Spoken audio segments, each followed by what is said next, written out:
Kailan ka pa nagaganyan? Simula po March. March ka pa na, hindi, yung pagkatabingi ng katawan mo. Ano po? Yun na yun, March na yun. Nangyari po kasi ano April, eh. May, June, July, 9 months August. po.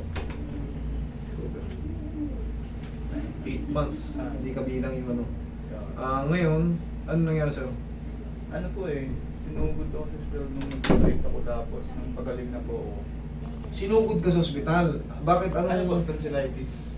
Okay, yun ang kaso mo. Nilagnat po. Nilalagnat ka, sinugod ka sa ospital. Ngayon, ano nangyari? Nung okay na ako, nung pagaling na po ako, nararamdaman ko na po yung parang may masakit. May tinurok sa'yo? May tinurok sa'yo? Po, gamot. May tinurok sa'yo gamot? Para lang po. Saan tinurukan? Dito. Diyan. Pero yan, Wala po. sa higaan lang, nalumpo ka, napilay ka. Kasi nakaganon ka na ngayon, oh. Po. Lagi po yun pagtatayo po. Nakaganyan lang, oh. Tingnan mo, oh. Kaya, Hindi ka makaganon. sinasabihan po nila ako na parang bagong sirgo. Oo, yan, pre. Yan, parang bagong tuloy kasi nakaganon ko. Siyempre, sa ganyang edad, hindi yan normal. Kailangan chest out tayo. Sika-sika. Parang S. Yan ang buto natin, ha. Tignan mo yung buto mo. Naka-straight po. Straight na straight. Ngayon, pag straight na straight yan, ibig sabihin yung anterior, yan yung mga disc. Kasi dapat yan nakabend.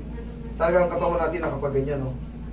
Sa babae, kitang-kita yan, lalo pag sexy. Medyo urong yung puwet nila. Pag sa lalaki kasi, okay lang kasi medyo payat yung puwet natin. Laglag mo lang katawan mo, ha? Tatangtak ka ng konti. Ilaglag mo na tayo.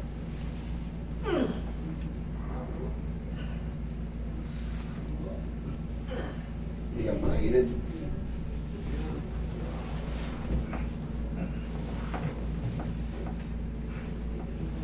Baliktad. Yan.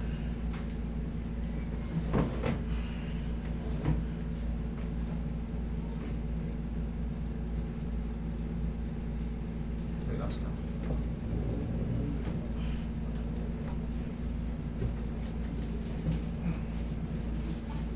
Okay na mga ka-idol. Tawag to yung stretching.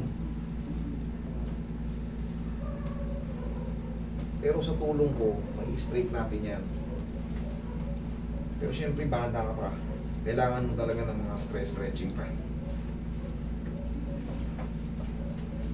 Para hindi ka maaga makupa.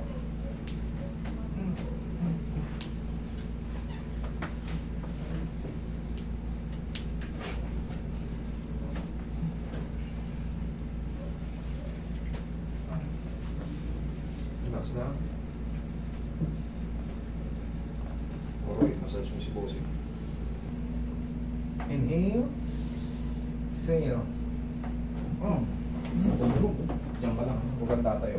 Pero yung mo muna kunin. Hayaan mo lang muna siyang masanay. Kasi kailangan dito ni Sir. Talagang kailangan, Sir, kahit pa paano medyo maganon yan, oh.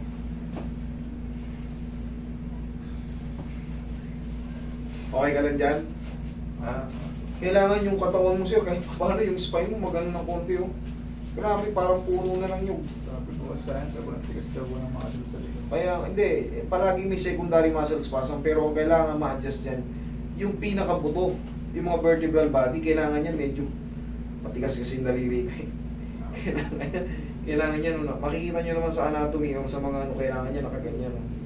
Pag yan gumanyan, may ipit yung mga anterior disc. Siyempre, magre-react ngayon yung sa row. May irita siya, kaya feeling mo, gusto mo palagi na gano'n kasi nagre-react sila. Pag bininat mo, hindi kaya talaga. Yan. Okay lang, kaya? Side po sa parang pigit dito. Sa parang pigi, dito. O, Sa- yung pagka naka, yung normal lang muna na straight, ganyan, yan. Bearable siya, Kaya ko naman. kaya naman. Huwag lang muna yung sobrang igaganon. Okay, for the meantime, kailangan muna makapahinga ng 4 to 5 days yung katawan mo, yung in-adjust natin. Tapos, huwag lang munang magbabasa. Okay, tayo ka nga. Tayo ka na. Sige, lakad ka. Ito, lakad ka. Sige, lakad. Sige, bilisan mo. Dito, pumunta dito. Bilisan mo. Yan. Okay. Higa kang patagilid. Masakit pa yung sa puwet mo? Sige, dadagdagan natin. Okay lang yan. Yung mga spasm yan sa puwet. Hindi na siya rito. Dito sa puwet. Okay. Simula po dito pa baba lang. Dito sa may Magmula rito. O, papunta sa puwet. Sige, higa kang patagilid. Dagdagan pa natin yan sa muscle mo sa puwet. Luwagan mo to, idol. Ako magmamassage. Wala.